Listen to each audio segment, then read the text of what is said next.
흔히 많은 분들이 인생은 공정하고 합리적이라고 생각을 하지만 실제로는 그렇지 않습니다. 부당하고 불합리한 일들이 더 많습니다. 기대한 것보다 기대치 않는 일들이 더 많고 순적한 포장도로보다는 덜커덩거리고 범퍼투성이의 돌짝발길이 훨씬 더 많이 있습니다. 이것을 우리가 부인할 수 없는 우리 삶의 실제적 현실이라고 할 수가 있습니다.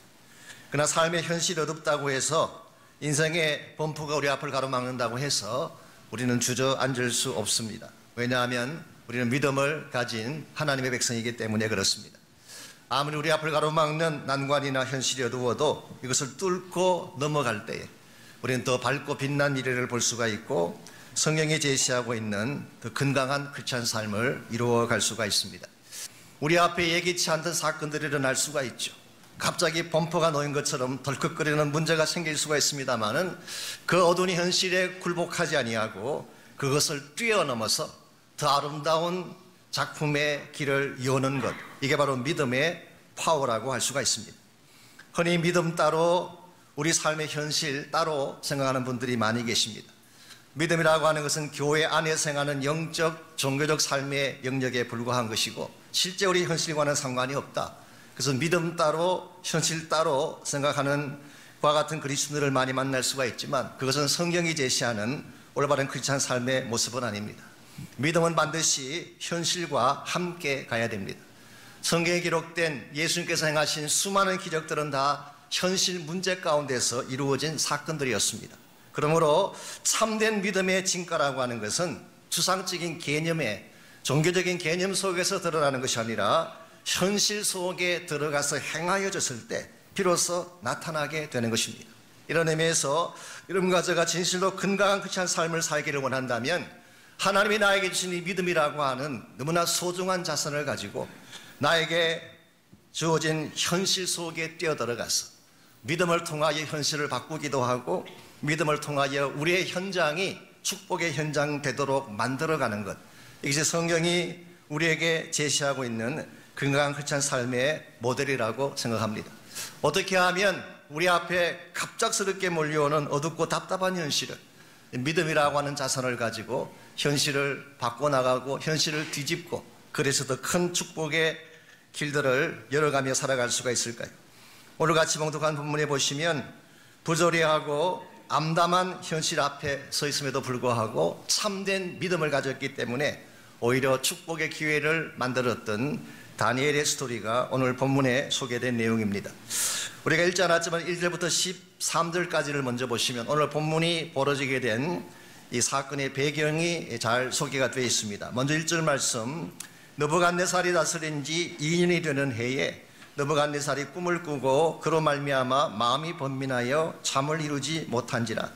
느부갓네살의 재위 2년이라고 했지만 실제로는 3년째 되는 해를 말합니다. 왜냐하면 바벨론식 계산법으로는 첫 해를 원년이라고 부르고 그 다음 1년, 2년 이렇게 카운트하기 때문에 실제로는 3년 되던 해를 말하는 것입니다. 그 해에 느부갓네살이 꿈을 꾸었는데 꿈을 꾸긴 꾸었는데 꿈이 생각이 나지 않았어요.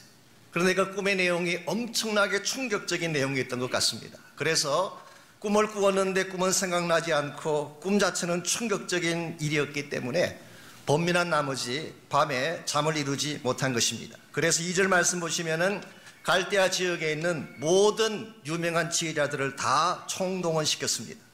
박수들을 모으고 술객들을 모으고 점쟁이를 모으고 술사들을 모으고 이 사람들은 바벨론을 대표하고 있는 지혜자요 혹은 마술사요 점성가요 심지어는 성직자들이라고 부를 수 있습니다. 한마디로 용하다는 사람들 다 불러 모아놓고 자신의 꿈과 그 뜻을 해몽해달라고 요청을 한 것입니다. 그랬더니 4절 말씀, 갈대아 술사들이 아람말로 왕에게 말하되 왕이여 만수무강하옵소서, 왕께서 그 꿈을 종들에게 이루시면 우리가 해석하여 드리겠는지라. 이게 너무나 당연한 반응 아니겠습니까? 꿈의 내용을 말씀해 주셔야지 이게 좋은 것인지 나쁜 것인지 해몽도 가능한 것인데 그 내용 자체를 왕이 말해주지 아니하니 해석할 방법이 없습니다. 그럼에도 불구하고 5절을 보시면 느부갓네살이 다음과 같은 조치를 내립니다. 왕이 갈대아인들에게 대답하여 이르되 내가 명령을 내렸나니 너희가 만일 꿈과 그 해석을 내게 알게 하지 아니하면 너희 몸을 쪼갤 것이며 너희의 집을 그름더미로 만들어 버릴 것이다. 본인도 기억하지 못하는 꿈을 알게 해달라고 할 뿐만 아니라 그 꿈을 해석하라고 했을 때에 그럼 왕이 저희들에게 꿈을 좀 말씀해 주십시오. 그러면 해석해 드리지요. 그랬더니 너희 몸을 쪼개 놓을 것이며 찢어 죽인다는 뜻입니다. 너희들의 집을 쑥대밭으로 만들어 놓겠다고 그렇게 발표를 했습니다. 여러분, 이것이 말이 되는 것일까요? 본인도 기억하지 못하는 꿈을 어떻게 다른 사람이 해석할 수가 있겠습니까? 이것을 해석하지 못한다고 몸을 찢어 놓고 그리고 집안을 쑥대밭 만든다고 하는 것이 make sense 하십니까? 누가 봐도 불합리하고 앞뒤가 맞지 않는 그런 조치 같습니다. 그런데 여기서 멈추지 아니하고 11절에서 13절까지를 보시면 11절 왕께서 물으신 것은 어려운 일이라 육체와 함께 살지 아니하는 신들 외에는 왕 앞에 그것을 보일 자가 없나이다 한지라. 쉽게 표현하면 인간의 능력으로는 불가능합니다. 우리가 아무리 노력하고 했으니 그것은 풀 수 없는 문제입니다. 그렇게 답변을 했더니 12절에서 왕이 이로 말미암아 진노하고 통분하여 바벨론의 모든 지혜자들을 다 죽이라 명령하니라. 이와 같은 사실 앞에 왕이 진노하고 통분했어요. He got angry and furious. The Message Bible은 재미있게 번역했습니다. He lost his temper. 그의 성질을 다 잃어버리고 그가 성질을 컨트롤하지 못하고 폭발시키게 된 것입니다. 그리고 바벨론에 있는 모든 지휘자들을 다 처형하라. 그리고 그 다음 절에 보면은 다니엘과 그의 친구들까지도 찾아서 함께 죽여버리라고 명령을 했습니다. 이것이 그 당시 바벨론 왕궁에서 벌어진 상황이었습니다. 비합리적입니다. 부당하고 어브랍트합니다. 예측을 불허하는 위기의 상황이라고 할 수가 있습니다.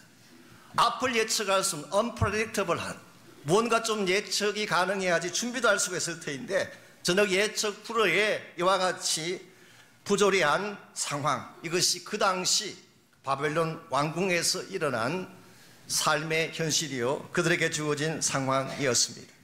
그런데 이와 같은 부조리하고 불합리한 현상이 바벨론 왕궁에만 존재하는 것일까요? 놀랍게도 이 땅을 살아가는 여러분 그저의 삶 속에도 이와 같은 현상들을 발견해 볼 수가 있습니다. 여러분의 삶 속에 일어나는 모든 일들은 합리적이고 정당한 일들만 일어나나요? 여러분의 삶 속에는 항상 예측 가능하고 핸들할 수 있는 문제들만 벌어지나요? 실제는 그렇지 않은 줄 압니다. 말도 안 되는 일들이 일어나고 있어요. 부당한 많은 사건들이 벌어지고 있습니다. 아무리 이해하려고 해도 납득이 가지 않는, 맥센스하지 않는 이와 같은 일들이 벌어지고 있는 것이 오늘 여러분 가지고 살고 있는 이민생활의 현실이라고 할 수가 있습니다. 제가 그런부터 말씀드리자면 그 해답은 믿음밖에 없습니다.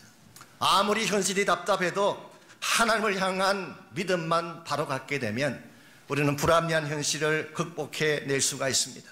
하나님이 나와 함께 하시고 하나님의 권세와 능력이 나를 통해 행사될 수 있다고 하는 정당하고 바른 믿음만 소유하게 된다면 아무리 현실이 부조리하고 현실의 벽이 우리 앞을 가로막아도 우리는 그 현실을 넘어서서 그 현실을 뒤집어서 축복으로 만들 수가 있는 것입니다. 여러분의 삶 가운데도 크고 작은 현실의 장벽들이 있을 것입니다. 아무리 노력하고 애써도 풀리지 않는 인생의 문제를 안고 나오신 분들이 이 아침에도 계실 줄 압니다. 어떻게 하면 이 현실의 벽을 뚫고 하나님이 기뻐하시는 더 밝은 기적의 삶으로 나아갈 수가 있을까요? 오늘 본문에 보게 되면 다니엘의 케이스를 통해서 이 믿음의 현실의 장벽을 깨뜨리고 승리하는 세 가지 비결을 우리가 한번 정리해 볼 수가 있습니다. 참으로 이 답답한 현실을 이겨내려면 첫 번째로 필요한 것이 바른 믿음의 확신입니다. 어떤 위기가 올지라도 하나님이 나와 함께 하시고 나를 도우신다는 이 믿음의 확신만 분명하면 우리는 이 위기를 극복할 수가 있는 것입니다.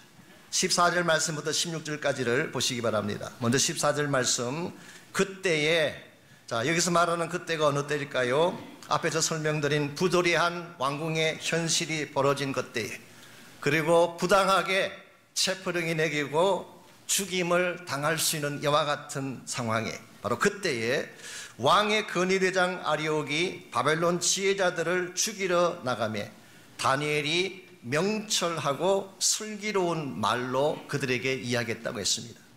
자, 다니엘이 급하게 모든 지혜자들을 잡아서 처형을 하고 거기에다가 다니엘과 세 친구로 죽이기 위해서 나가고 있는 이 근위대장을 만나서 어떤 반응을 보였다는 것입니까? 그는 명철하고 슬기로운 말을 했습니다. 이것은 다른 말로 표현하면 차분하고 지혜롭게 반응했다, 그런 뜻입니다. 우리 같으면 어떻게 반응했을까요? 아마 흥분했을 수도 있을 것입니다. 이게 말이 되는 거냐라고 소리를 칠 수도 있고, 어쩌면 공포심 가운데 젖어서 패닉 상태에 빠질 수도 있습니다. 그런데 다니엘은 전혀 패닉 상태에 빠지지 아니하고 흥분하지도 않고 소리를 지르지도 않고 quietly, 조용하게 차분하게 그 근위대장에게 말을 합니다. 15절, 왕의 근위대장 아리옥에게 물어 이르되 왕의 명령이 어찌 그리 급하냐? 도대체 무엇 때문에 그렇게 급히 나가시는 것입니까? 무엇 때문에 그렇게 급히 서두는 것입니까? Calm down 하십시오. 여러분, 이것은 굉장한 마음의 여유를 표현하고 있는 것입니다. 자기 목에 칼이 들어올 수 있는 상황이고, 지금 바벨론 왕궁에 있는 모든 지혜자들이 다 피를 토하며 죽어가야 되는 상황임에도 불구하고 다니엘은 not panic, 전혀 당황하지 아니하고 차분하게 조용하게 체계 있게, 무엇 때문에 그렇게 서둘러 나가시는 것입니까? 슬로우 다운 하십시오, calm down 하십시오, 그렇게 말을 하고 있습니다. 그리고 나서 16절 말씀, 다니엘이 들어가서 왕께 구하기를 시간을 주시면 왕에게 그 해석을 알려드리겠습니다. 여기서 다니엘이 들어가서, 이 표현은 바로 느부갓네살 앞에 나아갔다, 그런 뜻입니다. 여러분, 지금 느부갓네살이 다니엘을 죽이려고 근위대장을 내보내는 판인데, 자기를 죽이려고 작정한 그 왕 앞에 다니엘이 직접 나타난 것입니다. 여러분 아시겠지만 느부갓네살이라는 왕은 굉장히 잔인한 왕입니다. 성경 기록에 보게 되면 정말 지금까지 어느 누구도 행하지 못했던 잔혹한 일을 자행했던 사람이 느부갓네살이었어요. 열왕기하 25장 말씀 보게 되면 유다의 마지막 왕인 시드기야가 붙잡혔을 때 그 왕이 보는 앞에서 자기 아이들을 다 처형합니다. 그리고 나서 두 눈을 뽑고 목에 쇠사슬을 묶어서 끌고 간 사람이 느부갓네살이었어요. 예루살렘에 살고 있던 수많은 사람들을 처형했습니다. 그것도 모자라서 성전을 회파하고 기물을 가져가고 성전 자체를 불태워버렸던 사람이었어요. 나중에 바벨론에 왔어도, 우리 뒤에 그 사건이 나오지만, 풀물을 만들어가지고 자기 마음에 들지 않는 사람들은 불로 태워 죽일 정도로 잔혹한 성격 가진 사람이 바로 느부갓네살이었어요. 그러므로 그의 사전에는 멀시란 단어가 없습니다. 자비라고 하는 단어, 긍휼이라는 단어, 배려라고 하는 단어가 존재하지 않습니다. 만일 느부갓네살에게 지렁이도 밟으면 꿈틀거리는 이유가 뭐냐, 그렇게 질문한다면 어떻게 답변하는지 아십니까? 제대로 밟지 않아서 그렇다. 그리고 다시 이겨 밟는 사람이 바로 느부갓네살이었어요. 이와 같이 잔혹하고 전혀 앞뒤가 맞지 아니하고 무슨 일을 행할지도 모르는 이와 같은 느부갓네살 앞에 나아가서, 왕이시여 걱정하지 마십시오. No problem, sir. I will take care of this problem. 제가 이 문제를 해결하겠습니다. 이건 보통 담대한 선포가 아닙니다. 만일의 경우 그가 이 문제를 해결하지 못한다면 그의 목은 달아나는 것입니다. 그래도 불구하고 그 잔혹한 왕 앞에 본인이 먼저 자원에서 들어가서 문제 해결을 선포하고 있는 이 다니엘의 담대함, 여러분 생각에 이 담대함이 어디에서 나왔다고 생각하십니까? 바로 이 담대함은 다니엘 자체에게 있었다기보다는 그와 함께 하시는 하나님 때문이었어요. 지금 내 앞에 주어진 상황 자체는 너무나 힘들고 어려운 상황이지만, 내 힘으로는 한 개도 핸들할 수 없는 케이스가 못 되지만, 만일 하나님이 나와 함께 하셔서 나에게 힘을 주신다면 I can handle it. 나는 할 수 있습니다. 감당할 수 있음을 확신합니다. 이 믿음이 다니엘에게 있었기 때문에 그는 부조리한 현실에도 불구하고 앞장서 나갈 수가 있었고, 궁극적으로 이 현실을 뒤집는 것이 가능했던 것입니다. 여러분의 삶 가운데도, 저의 삶 가운데도 부조리하고 답답한 현실이 있을 것입니다. 그때 우리에게 필요한 것은 하나님을 신뢰하는 믿음이에요. 하나님이 나와 함께 하시면 감당할 수 있다는 확실히 나에게 분명할 때에 어떤 환경이나 어려운 역경 속에 처할지라도 우리는 그걸 넘어설 수가 있습니다. 빌립보서 4장 13절에 보면은 사도 바울의 위대한 고백이 나옵니다. 내게 능력 주시는 자 안에서 내가 모든 것을 할 수 있느니라. 많은 분들은 I can do everything, 나는 모든 것을 할 수 있다, 여기에만 관심을 갖지만 그 본문을 끝까지 보셔야 됩니다. 그냥 할 수 있다는 뜻이 아니에요. I can do everything in Christ, 그리스도 안에서 나에게 능력을 주시는 그리스도 안에 있기만 하다면 나는 무슨 일이든 감당할 수 있습니다. 이와 같은 확신이 로마 감옥 속에 있으면서도 기뻐할 수 있는 이유였고 궁극적으로 복음으로 승리할 수 있는 이유가 된 것을 볼 수가 있습니다. 구약 성경 아브라함의 케이스도 보게 되면 아브라함이 자기 독자 이삭을 모리아산에 바칩니다. 그때에 그가 어떤 믿음으로 바쳤는지가 창세기에 나와 있지 않지만 히브리서 11장 19절에 나와 있어요. 이렇게 표현합니다. 그가 하나님이 능히 이삭을 죽은 자 가운데서 다시 살리실 줄 믿었기 때문이라. 내가 지금 이 아들을 바치면 죽게 된다는 걸 알지만 아들이 죽게 되면 하나님의 약속도 끝이 나고 내 후계자도 끝장이 난다는 건 내가 알지만 그러나 믿음으로 하나님이 somehow 내가 드린 이 아들을 살려낼 수 있다, 이 확신을 가지고 이 아들을 모리아 제단에 바쳤고 이것이 위대한 믿음의 자취가 된 것입니다. 오늘 여러분과 저에게도 이와 같은 믿음이 필요해요. 오늘 성경이 말하는 믿음은 맹목적인 확신과는 다른 것입니다. 켈케굴이 말한 것처럼 어둠 속에 무조건 뛰어들어가는 것, 이 blind leap into the darkness, 어둠 속에 그냥 뛰어들어가는 것, 이 성경이 말하는 믿음이 아닙니다.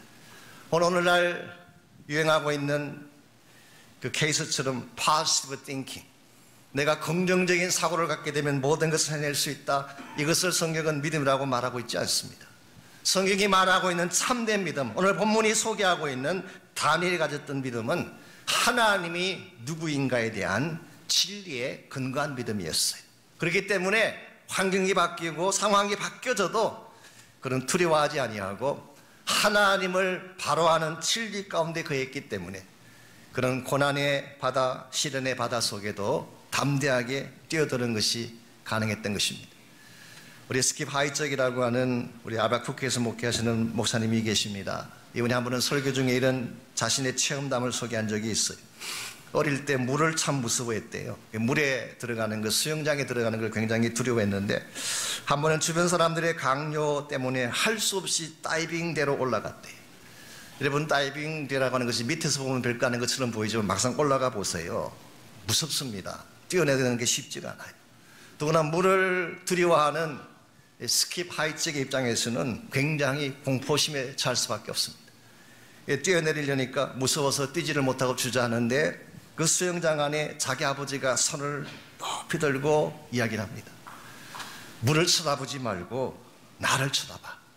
네가 뛰어내리면 내가 반드시 받아줄 테니까 안심하고 뛰어내리라. 그렇게 이야기를 했어요.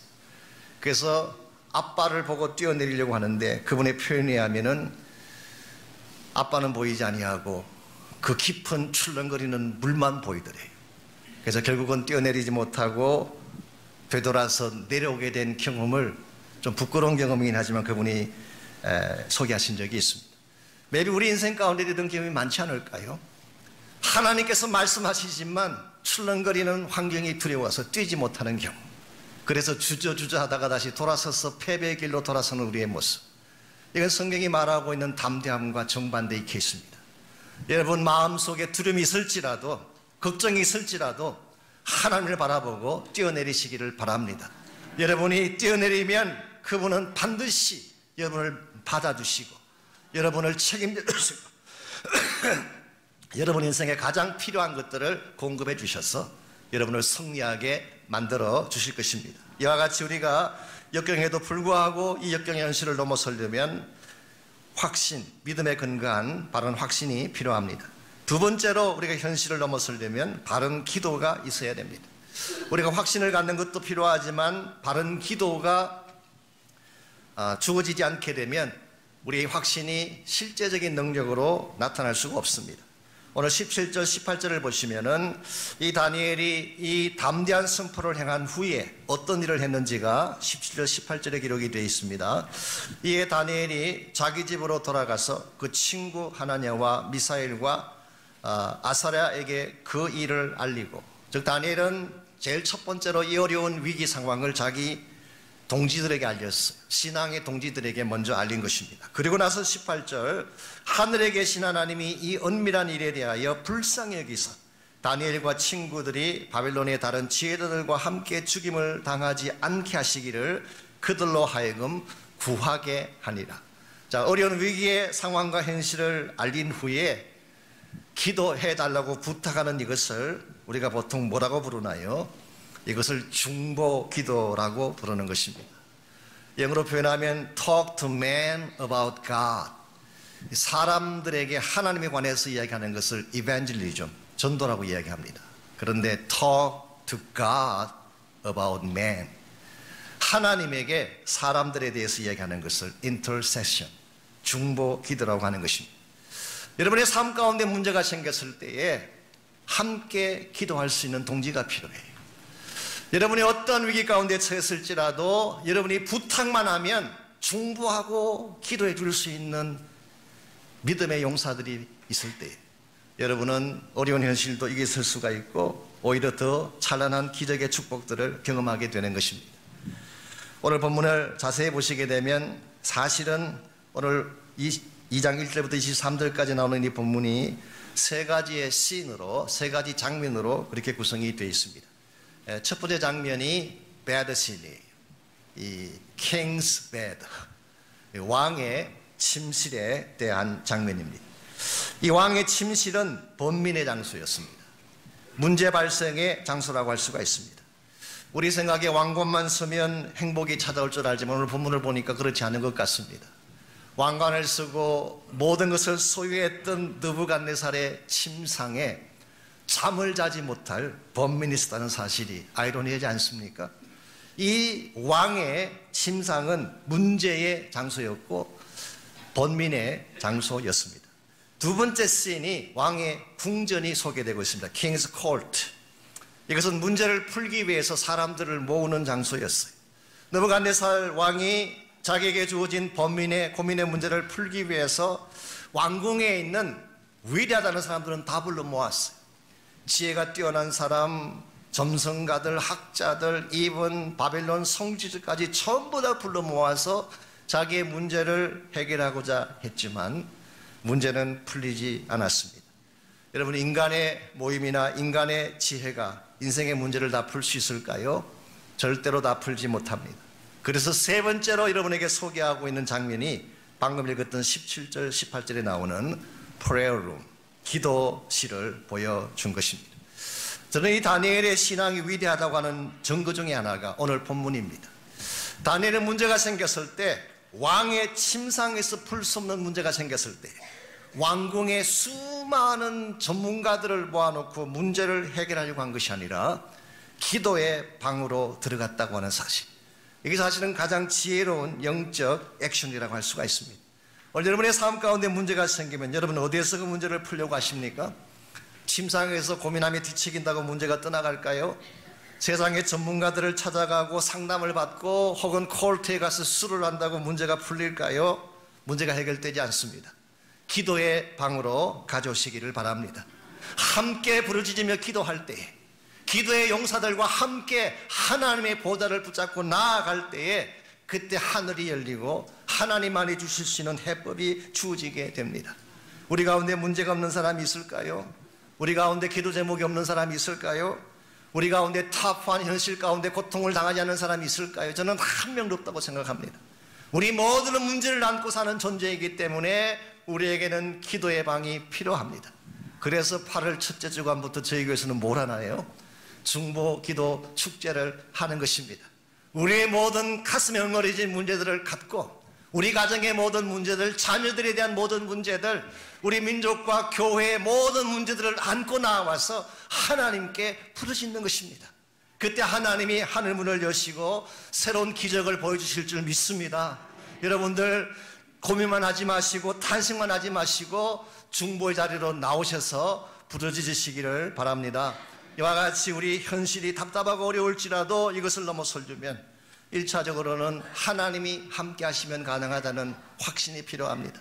두 번째는 함께 부르짖으면 하늘문이 열린다고 하는 기도의 장소가 필요합니다. 마지막 세 번째로 이 모든 것의 결과이긴 합니다마는 하나님의 개입이 필요한 것입니다. 19절 말씀 보겠습니다. 이에 이 은밀한 것이 밤의 환상으로 다니엘에게 나타나 보이매 다니엘이 하늘에 계신 하나님을 찬송하니라. 이에 이 다니엘이 문제가 찾아왔지만 당황하지 않고 믿음 가운데 굳건히 서고, 문제가 찾아왔지만 다른 사람들의 자문을 구하지 않고 기도의 방으로 들어간 결과, 그래서 기도한 결과 하나님이 그 은밀한 것을 다니엘에게 보여주셨다. 여기서 말하는 은밀한 것이 무엇을 지칭할까요? 느부갓네살 자신이 꾸고도 잊어버렸던 꿈을 말합니다.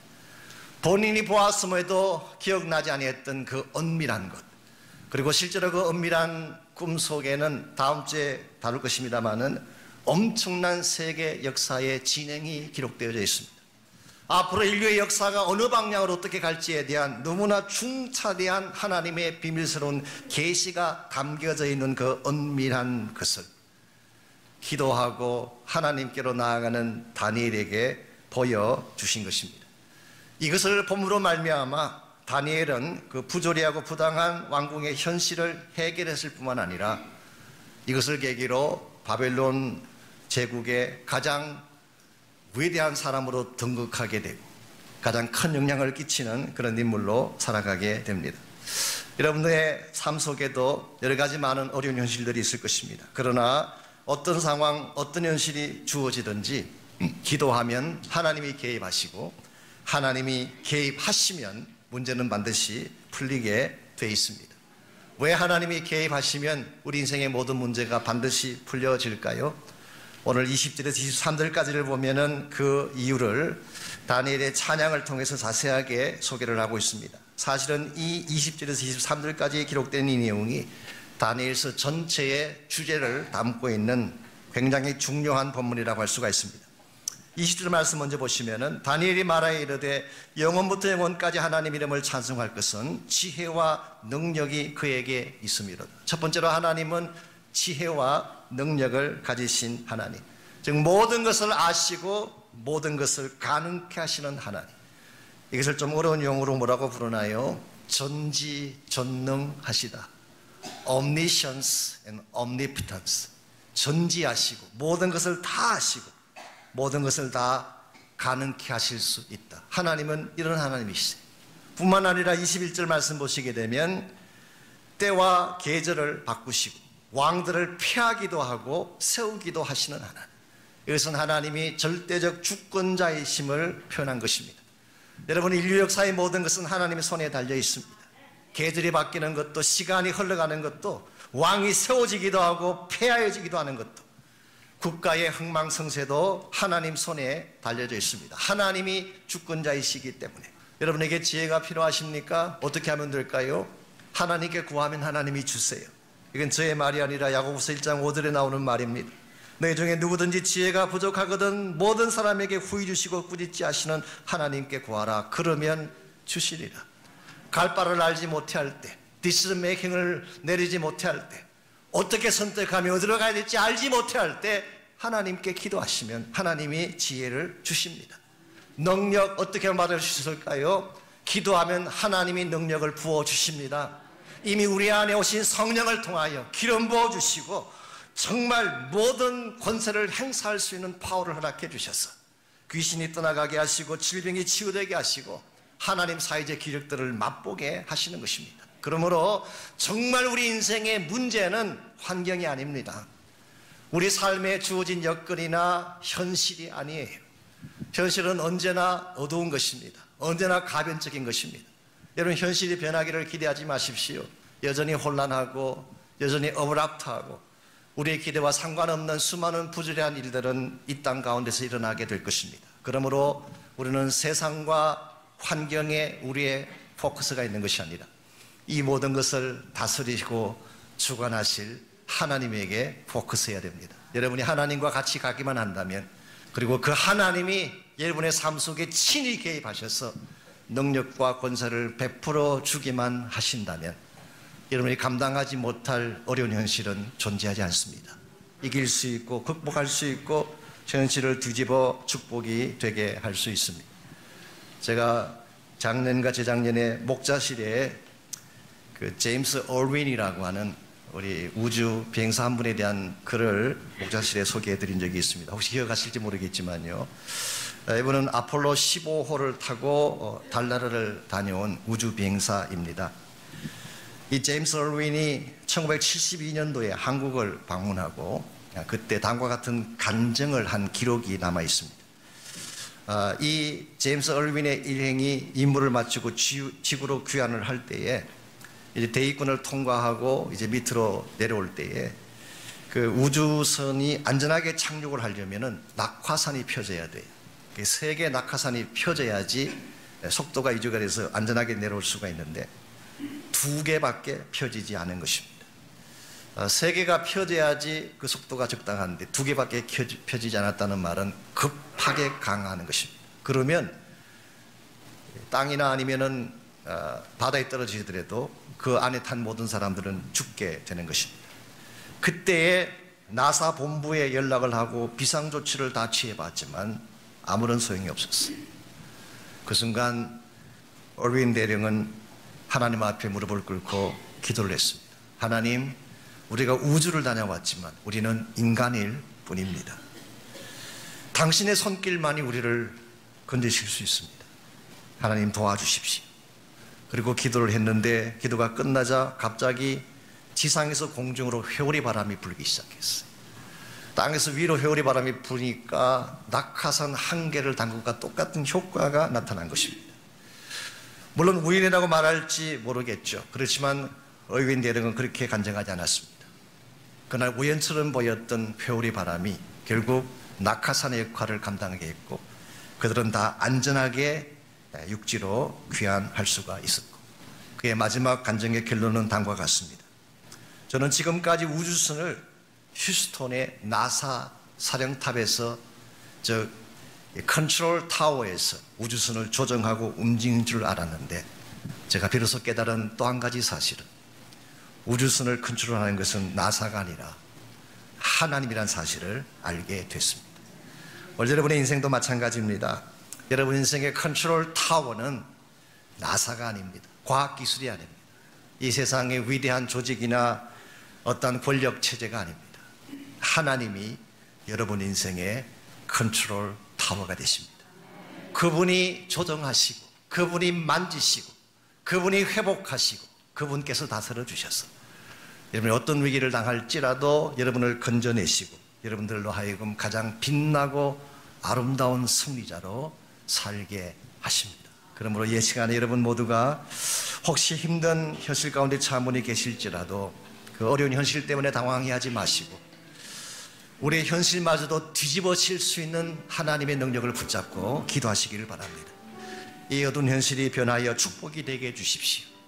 내가 해결할 수 있는 인생의 문제들을 하나님께서 다스려 주셔서 이 문제가 해결되게 하시고 한 걸음 더 나아가서 더 큰 하나님의 영광과 복음의 기회가 되게 해 주십시오. 이와 같은 고백으로 여러분 하나님께 나가셔서 기도하시기를 바랍니다.